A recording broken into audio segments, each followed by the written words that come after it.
My wife mocked me as nothing but her butler at a fancy dinner, so I quietly rebuilt power, walked out, took my life back, and left her live with it. I was carrying a silver tray from our own kitchen, balanced on my palm when I heard it. "Where's your husband tonight?" asked one of the guests, a woman whose name I couldn't recall despite having served her cocktails at least a dozen times before.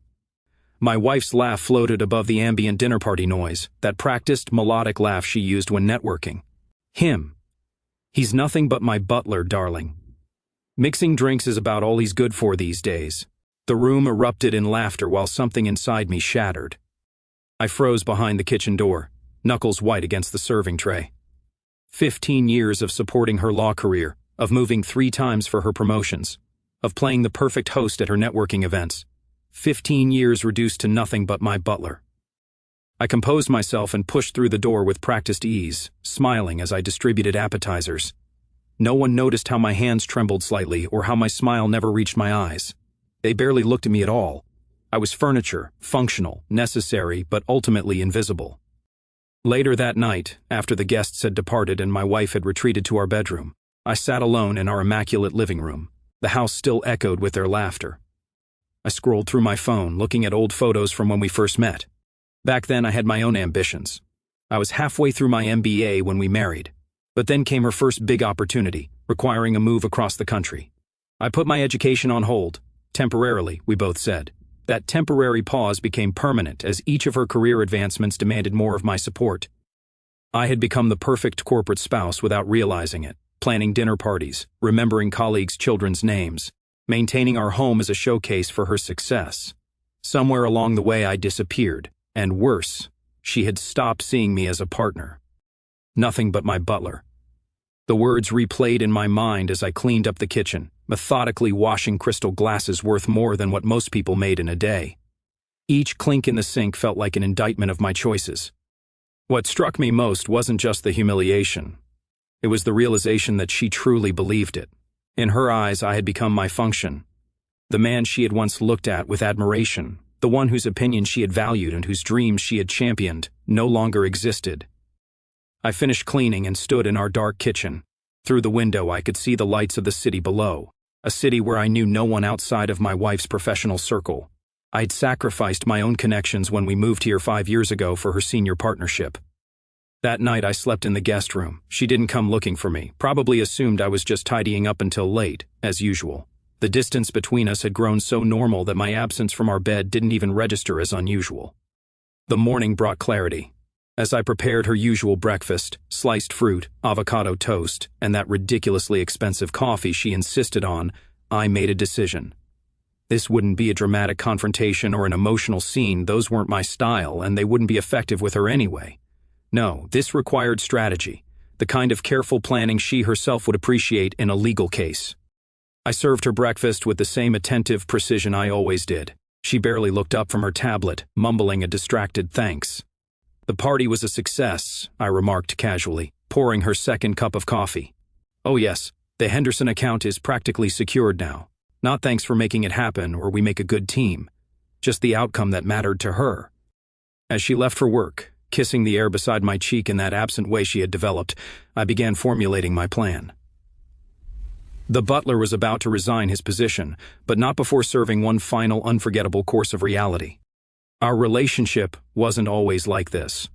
12 years ago, we met at a university fundraiser where I was presenting my business innovation project. I had been passionate, ambitious, with clear goals for my future. She approached me afterward, impressed by my presentation. Back then, she was just starting at a mid-sized law firm, hungry for success but not yet consumed by it. I remember our early days with painful clarity now. We would stay up late discussing our dreams, planning our futures as equals. My business ideas excited her, her legal insights fascinated me. We were a team, each bringing different strengths to the relationship. When we married after 3 years of dating, we toasted to building an empire together. The first shift came subtly.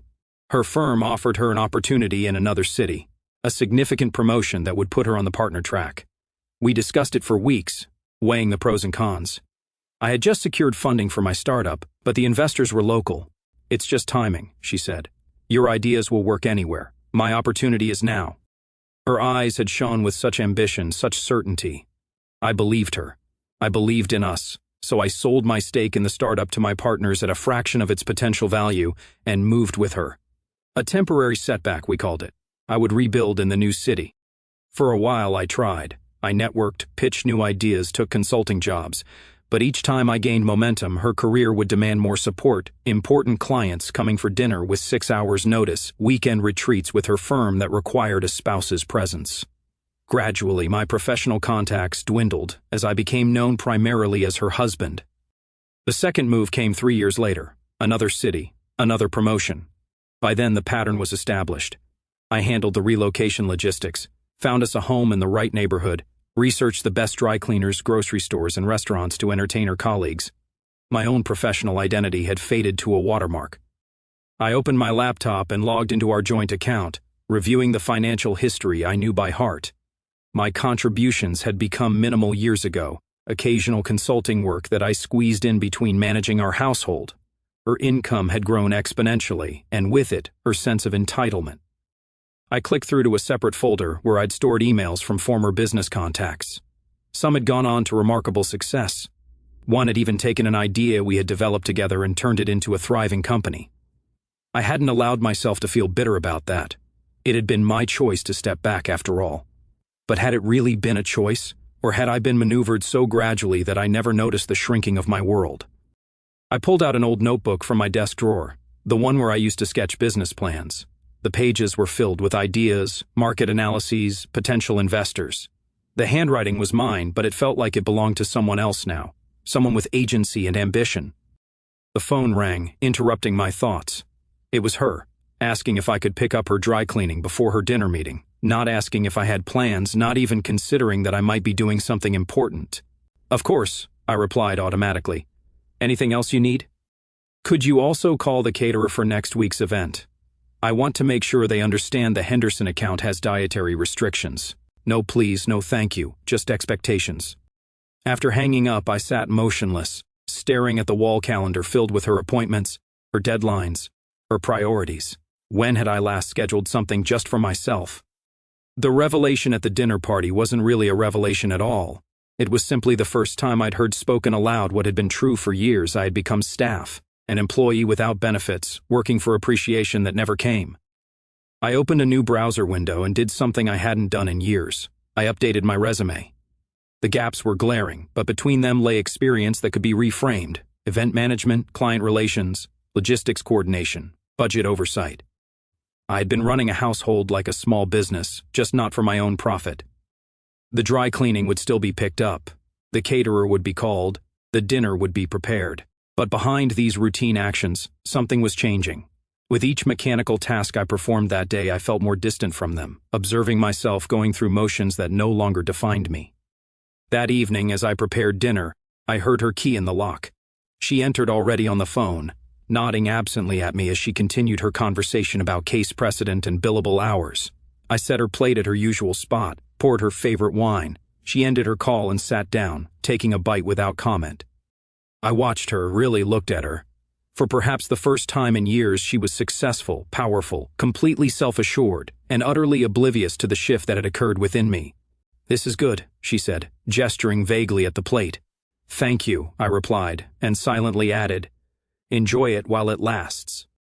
The next morning began my transformation.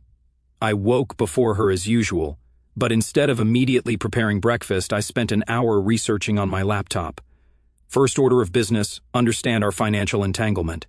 After 15 years of marriage in a community property state, I had legal rights she probably assumed I'd never exercise. I made her breakfast on autopilot while sending emails to 3 former business associates. These weren't desperate pleas for help, they were strategic reconnections. Over the years, I'd served drinks and appetizers to countless successful executives who had complimented my hosting skills. Many had casually mentioned I should look them up if I ever wanted to do something different. At the time, I'd smiled politely, knowing my place was supporting my wife's career. Now those throwaway comments became potential lifelines. By noon, I had 2 responses expressing interest in meeting.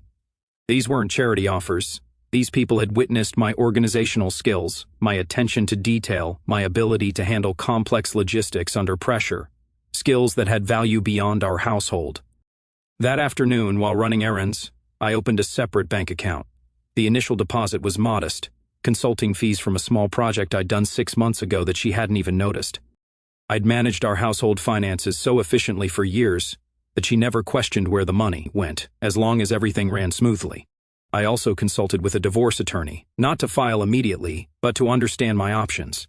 The attorney seemed unsurprised by my situation. Apparently, I wasn't the first spouse to wake up after years of career sacrifice and realize I'd become invisible in my own marriage. Document everything, he advised, especially communications that demonstrate her view of your contributions. The next few weeks required careful balance. On the surface, nothing changed. I maintained the house, prepared meals, organized her social calendar. But in the hours while she was at work, I was rebuilding myself. I took online refresher courses in business management. I met with potential business partners over coffee during times I'd normally be grocery shopping. One connection led to a particularly promising opportunity. An executive whose dinner parties I'd orchestrated for years was launching a high-end corporate concierge business. He needed someone who understood both logistics and the expectations of wealthy clients. "You've been doing this work for free for years," he pointed out during our third meeting. "Imagine what you could accomplish if you were actually compensated for your skills." The salary offer was modest compared to what my wife earned, but it represented something more valuable: independence. I accepted the position but negotiated a delayed start date. I needed time to prepare the ground at home. I began subtly shifting our domestic arrangements. Dinners became simpler. The house remained clean but lost some of its showcase perfection. When she commented on these changes, I mentioned being a bit under the weather or working on a personal project. Vague excuses she didn't bother to investigate. Her indifference was both painful and useful. She didn't notice when I moved my most important possessions to a storage unit, or when I began logging her dismissive comments in a dedicated journal. She didn't question why I was suddenly unavailable for some of her less important social functions. "You can handle it yourself this once," I said when she mentioned a cocktail party with junior associates. The flash of surprise in her eyes was quickly replaced by annoyance. "Fine. I'll just tell everyone you're not feeling well. Tell them whatever you want," I replied with a shrug. The statement hung between us, unusual in its indifference. She looked at me strangely before returning to her phone. Small acts of independence accumulated. I declined a lunch with her parents without offering an elaborate excuse. I purchased clothes that suited my new professional path, rather than complimenting her image. I started using I instead of we when discussing future plans. These weren't petty rebellions. They were necessary steps toward reclaiming my identity. Each small act made the next one easier. The most significant shift came during a dinner with her most important client. As usual, I had prepared an impressive meal and was serving drinks when the client asked about my background. Before my wife could answer for me, a habit she had developed years ago, I spoke directly. "I actually have an MBA that I put on hold when we relocated for her career. I'm currently exploring opportunities to put those skills back into practice." The silence was brief but deafening. The client seemed impressed, asking thoughtful follow-up questions about my business interests. My wife maintained her professional smile, but I could see the calculations happening behind her eyes. For perhaps the first time in years, she was seeing me as a separate person with distinct ambitions. Later that night, she confronted me in the kitchen. "What was that about at dinner?" "What was what about?" I responded calmly, continuing to load the dishwasher. "You know what? The whole MBA thing. Exploring opportunities. Where is this coming from all of a sudden?" I closed the dishwasher and turned to face her. "It's not sudden. It's just the first time in years you've bothered to listen." The statement landed like a physical blow. She stepped back, genuinely startled. For a moment, I glimpsed uncertainty in her expression. The first crack in her assurance that her world would always arrange itself according to her needs. "We'll talk about this another time," she said finally, retreating to her home office. But I knew we wouldn't. Not really. Any conversation would be her attempting to restore the status quo, to guide me back into my assigned role. She didn't want a discussion. She wanted compliance. What she didn't realize was that the butler had already given notice. She just hadn't processed the resignation letter yet. 3 months into my plan, the changes became impossible to ignore. I'd reduced my household duties by roughly 40%, while simultaneously increasing my external professional commitments. The corporate concierge position had evolved into a consultancy role with flexible hours, allowing me to maintain appearances at home while building my exit strategy. My wife's first real confrontation came after a particularly important dinner party where I'd outsourced the catering, something I'd never done before. "What was that?" she demanded once the guests had left. "Store-bought pastries, and you barely engaged with the Wilkersons about their summer home." I continued clearing glasses from the living room, maintaining my composure. I didn't have time to bake this week, and I wasn't aware the Wilkersons' vacation property was my responsibility to discuss. She followed me into the kitchen, her professional composure slipping. "It's about relationships. You know how this works. Those connections matter. To your career," I clarified, loading the dishwasher methodically. "Not to mine." The word hung between us. Mine, a concept that had all but disappeared from our shared vocabulary. "What exactly is happening here?" she asked, her voice taking on the sharp edge she typically reserved for opposing counsel. I straightened and faced her directly. "I've accepted a position with Crawford Enterprises. I start officially next week, though I've been consulting with them for the past 2 months. Her expression cycled through confusion, disbelief, and something approaching anger. "Crawford? Ted Crawford from the technology fundraiser last year?" "Yes. We've been discussing business opportunities since then." She laughed, but it sounded hollow. "So you'll be what? Planning his office parties? Organizing his calendar?" The dismissiveness was exactly what I'd expected. "Actually, I'll be heading their new executive services division. Turns out all those years of making your life run smoothly translate into marketable skills." Her smile faltered. "You can't be serious. You've been out of the professional world for over a decade." "I've been working continuously for 15 years, I corrected her, just without salary or recognition. The implication landed heavily between us. She reached for her wine glass, buying time. "Well, if you want to work, we can discuss it. But you need to understand that my career requires certain support at home. We can hire help for some things, but the important events, the key relationships, those need your personal touch." She still didn't get it. In her mind, this was a negotiation where she held all the leverage, a small adjustment to keep me content while maintaining the essential structure of our relationship. "I've already accepted the position," I said calmly. "My schedule will change accordingly. You'll need to manage your own social calendar moving forward. You can't just—" "I can, and I have." I finished loading the dishwasher and turned it on. The mechanical hum filled the sudden silence. The following week transformed our household dynamics entirely. I left for work each morning at the same time she did. Dinners became simple affairs or takeout. The house maintained basic cleanliness but lost the meticulous attention I'd previously provided. Her dry cleaning remained at the shop until she retrieved it herself. Grocery shopping became her responsibility when she found the refrigerator empty. Her response evolved from irritation to calculated adjustments. She hired a cleaning service. She attempted to schedule my time as if I were one of her junior associates, sending calendar invites for events where she needed me. When I declined these invitations, citing prior work commitments, her messages became increasingly terse. The power shift was subtle, but unmistakable. Each decision I made independently represented territory reclaimed. Each time she had to handle a domestic task herself, the true nature of our relationship became clearer. I maintained civility throughout. This wasn't about punishment but liberation. When we did share meals or social obligations, I was pleasant but emotionally distant, exactly how she had treated me for years. 6 weeks into my new position, I received my first performance review, along with a substantial bonus. That evening I transferred my portion of our joint savings into my separate account. Not everything, I wasn't being vindictive, but enough to establish true financial independence. The confrontation came later that night when she checked our account and discovered the transfer. "What the hell is this?" she demanded, storming into the living room where I was reviewing contracts for work. "Financial planning," I replied without looking up.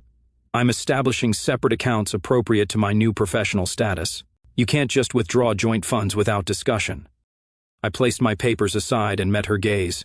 "Exactly as you've done for the past decade whenever you made major financial decisions." Interesting perspective. Her face flushed. That was different.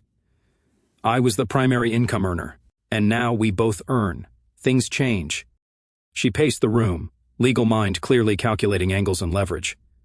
"This isn't about the money. This is about your attitude. Ever since that dinner party with the Hendersons, you've been different, distant." What exactly happened? The moment had arrived sooner than I'd anticipated, but I was prepared. I retrieved my phone and pulled up the audio recording I'd made that night. Her voice filled the room with crystal clarity. Him? He's nothing but my butler, darling. Mixing drinks is about all he's good for these days. The color drained from her face as understanding dawned. I stopped the recording. 15 years, I said quietly. 15 years of supporting your career, your ambitions, your social standing, reduced to nothing but my butler. She sat down heavily on the couch. It was a joke, social banter. You know how those people are, they respect power dynamics. No, I corrected her gently. It was the truth. Your truth. And hearing it finally helped me see mine. For the first time in our marriage, she seemed genuinely speechless. The carefully constructed reality she'd built, one where my subordinate position was natural and inevitable, was crumbling before her eyes. What happens now? She finally asked, her voice uncharacteristically uncertain. I closed my laptop and stood. Now I finish preparing to serve you the final course. The following weekend marked a pivotal moment in our unraveling relationship. She had scheduled a dinner party for her firm's senior partners, an event that normally required days of my preparation. Instead, she came home Friday evening to find me packing an overnight bag. "Where are you going?" she asked, eyes darting between me and the calendar on the wall where her dinner party was prominently marked. "Business trip to Chicago. Potential new client." I continued packing methodically. "I'll be back Sunday evening." She stood frozen in the doorway. "You can't be serious. The partners' dinner is tomorrow night." "I'm aware," I replied, zipping the bag closed. "I've left the caterer's number on the fridge. They can handle everything, if you call this afternoon." Her carefully maintained composure cracked. "This is deliberate sabotage. You know how important this dinner is for my partnership track." I set my bag down and faced her directly. "For 15 years I've arranged my entire existence around your partnership track. I've canceled plans, postponed dreams, and sacrificed opportunities, all to support your career. Not once did you consider it sabotage when your needs superseded mine." "That was different," she insisted, her voice rising slightly. "We agreed my career would take priority. No, you decided and I acquiesced, until I realized I had disappeared entirely." She switched tactics, her expression softening. "Look, I know things have been different lately. We can discuss changes going forward, find a better balance. But not this weekend, please. I need you here." The plea might have worked months ago. The word need would have activated my ingrained sense of responsibility. But now I recognized it for what it was, manipulation wrapped in familiarity. "You don't need me," I corrected her. "You need services. I've provided those can be outsourced. I've left detailed instructions for the caterer, including dietary restrictions for each guest. The house will be cleaned tomorrow morning by the service. The wine has been selected and is properly chilled. You'll manage." Her expression hardened as she realized persuasion wasn't working. "If you walk out that door right now, don't expect things to be the same when you return." I picked up my bag and nodded. "That's precisely what I'm counting on." The Chicago trip wasn't merely an act of rebellion. It represented genuine professional opportunity. The potential client was a luxury hotel chain interested in our executive services for their VIP guests. Throughout the meetings, I was valued for my expertise rather than my willingness to remain in the background. Saturday evening, while presenting our proposal to the hotel executives, my phone vibrated continuously with messages from home. I excused myself briefly, saw increasingly desperate texts about missing serving platters and confusion over wine pairings, silenced the phone, and returned to the meeting, fully present in my new reality. The contract was signed that evening. We celebrated with an elegant dinner where I sat at the table rather than serving it. When the hotel CEO asked about my background, I shared an honest account of my transition from corporate spouse to business professional. Rather than pity, I received knowing nods. "Takes courage to reinvent yourself mid-career," he commented, especially after getting comfortable in a role. "I was never comfortable," I replied, "just resigned." Sunday evening, I returned home to the aftermath of what appeared to be a chaotic dinner party. Unwashed glasses crowded the sink. Serving dishes with crusted food sat abandoned on countertops.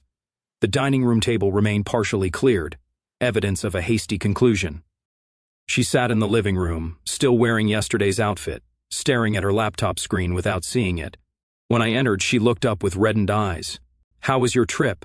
she asked, her voice flat. "Successful. We signed the hotel chain." I set my bag down. "How was the dinner?" She closed her laptop with deliberate slowness. A disaster. The caterer forgot half the special requests. Nobody knew which wines to serve with which course. The senior partner's wife asked 3 times where you were and seemed to find my explanation suspicious. I nodded, unsurprised. Social relationships were always my responsibility. "Why are you doing this?" she demanded suddenly. "Is it revenge for one stupid comment at a party?" I took a seat across from her, maintaining emotional distance despite her obvious distress. "This isn't about revenge. It's about self-preservation. That stupid comment was merely the catalyst that made me see clearly what had been happening for years. I disappeared into a function. I became the role you assigned me. So what now? You're just done? 15 years of marriage discarded?" I leaned forward, meeting her gaze directly. "That's the question you need to answer. Is there anything left beyond the convenient arrangement? When you look at me, do you see a partner or household staff?" Her silence provided the answer I'd already accepted. I continued calmly. "I've consulted an attorney. I'll be moving into my own place next week. The separation agreement is fair. I'm not looking to punish you financially, but I am reclaiming my life." "You've had this planned all along," she said, realization dawning in her eyes. "The job, the separate accounts. You've been methodically disconnecting from our marriage for months." "Yes," I acknowledged without apology. "Just as you methodically reduced me to a functional role over the years. The difference is I'm being transparent about it." She stood abruptly, legal training taking over as emotion failed her. "I'll need to consult my own attorney. This discussion is premature without proper representation." Of course, I agreed, recognizing the retreat into professional territory as her defense mechanism. "But understand, this isn't a negotiation, it's a notification." As if to punctuate my statement, her phone rang with her senior partner's distinctive tone. She glanced at it, then back at me, momentarily torn between habitual professional response and the collapsing personal situation before her. "You should answer that," I said, standing to leave the room. "After all, it's what you've always prioritized." I walked upstairs to what had once been our shared bedroom. Her muffled professional voice followed me. "Yes, absolutely.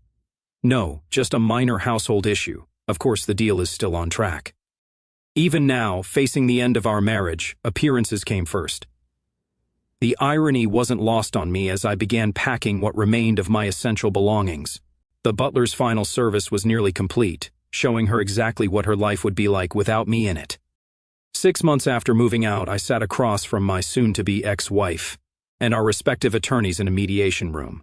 The legal dissolution of our marriage had proceeded with surprising efficiency, perhaps because neither of us had the emotional energy for a protracted battle, or perhaps because the evidence I had meticulously collected over the years made certain arguments futile.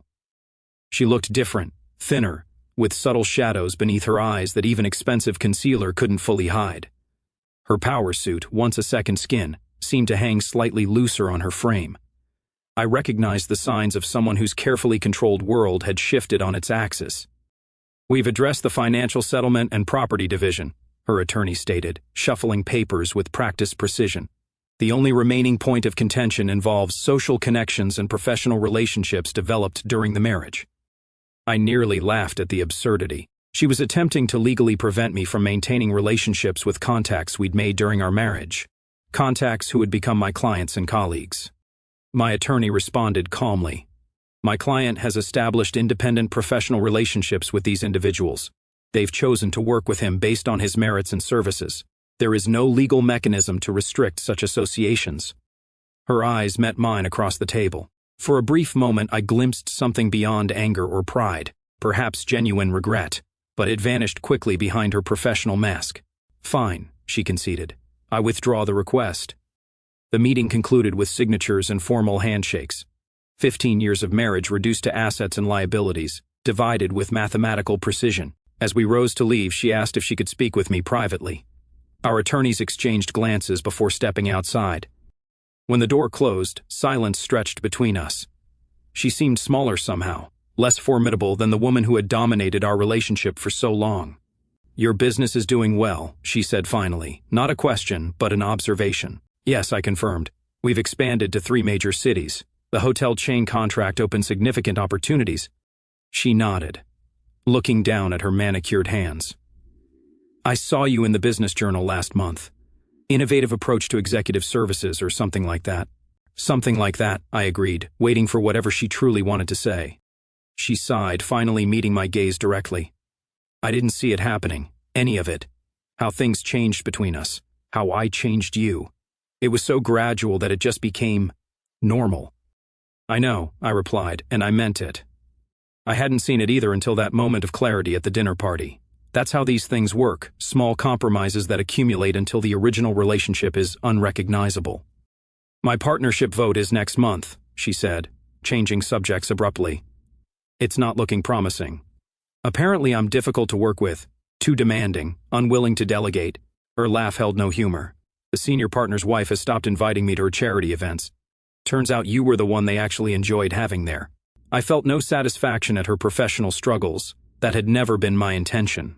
You're still an excellent attorney. That hasn't changed. But I'm a terrible partner, she said bluntly, in every sense of the word. I'm learning that the hard way. The admission hung between us. Too late to salvage what we had, but perhaps necessary for both of us to truly move forward. I have something for you, I said, reaching into my briefcase. I withdrew a small envelope and handed it to her. Consider it a parting gesture. She opened it cautiously, perhaps expecting legal documents or some final statement. Instead, she found a gift certificate to a business coaching service specializing in interpersonal skills and leadership development. Her eyebrows rose in surprise. Professional development? That's your parting gift? Not just any program, I explained. This one specializes in helping high-achieving professionals build genuine relationships rather than transactional ones. I thought it might be useful. She studied the certificate for a long moment before tucking it into her purse. Thank you. It's more thoughtful than I deserve. We walked out together for the last time, pausing at the elevator that would take us in different directions. For what it's worth, she said quietly, I did love you. Not just what you did for me, though I understand why you couldn't tell the difference anymore. I nodded, acknowledging her words without accepting them as a solution or exoneration. Take care of yourself, I said simply as the elevator arrived. 2 weeks later, I moved into a new home, a comfortable townhouse close to my company's headquarters. The space was entirely mine, decorated to my taste, organized according to my preferences, no showcase for impressing others, just a genuine reflection of who I had become. My phone buzzed with a text from my executive assistant. A potential new client wanted to meet. A recently promoted corporate executive struggling to balance professional demands with personal life. The irony wasn't lost on me as I confirmed the appointment. That evening, I hosted a small dinner party for my core team. As I moved around the kitchen preparing food, not elaborate showpieces designed to impress, but simple dishes meant to be enjoyed, I realized how differently I approached entertaining now. This wasn't performance or obligation, it was genuine connection. My business partner raised a toast to second acts and authentic lives. The glasses clinked around the table, and I felt the warm certainty of being exactly where I belonged, not supporting someone else's dreams from the shadows, but pursuing my own in full light. Some might view my journey as one of revenge, the overlooked spouse who finally stood up and walked away. But that misses the deeper truth. This wasn't about punishing her for reducing me to a function. It was about reclaiming the person who existed beyond that role. The real revelation wasn't that she saw me as nothing but a butler. It was recognizing that I had allowed myself to become one, surrendering my identity so gradually that I hardly noticed its disappearance until it was nearly complete. The most important service I ultimately performed wasn't for her, but for myself. I served myself the truth, however bitter, and found it far more nourishing than the comfortable lies I'd swallowed for years. As for her, I heard through mutual connections that she'd actually enrolled in that coaching program. Perhaps she too was beginning a transformation. Not my concern anymore, but I wished her well in the journey. After all, some dishes are best served separately. Our story has come to an end,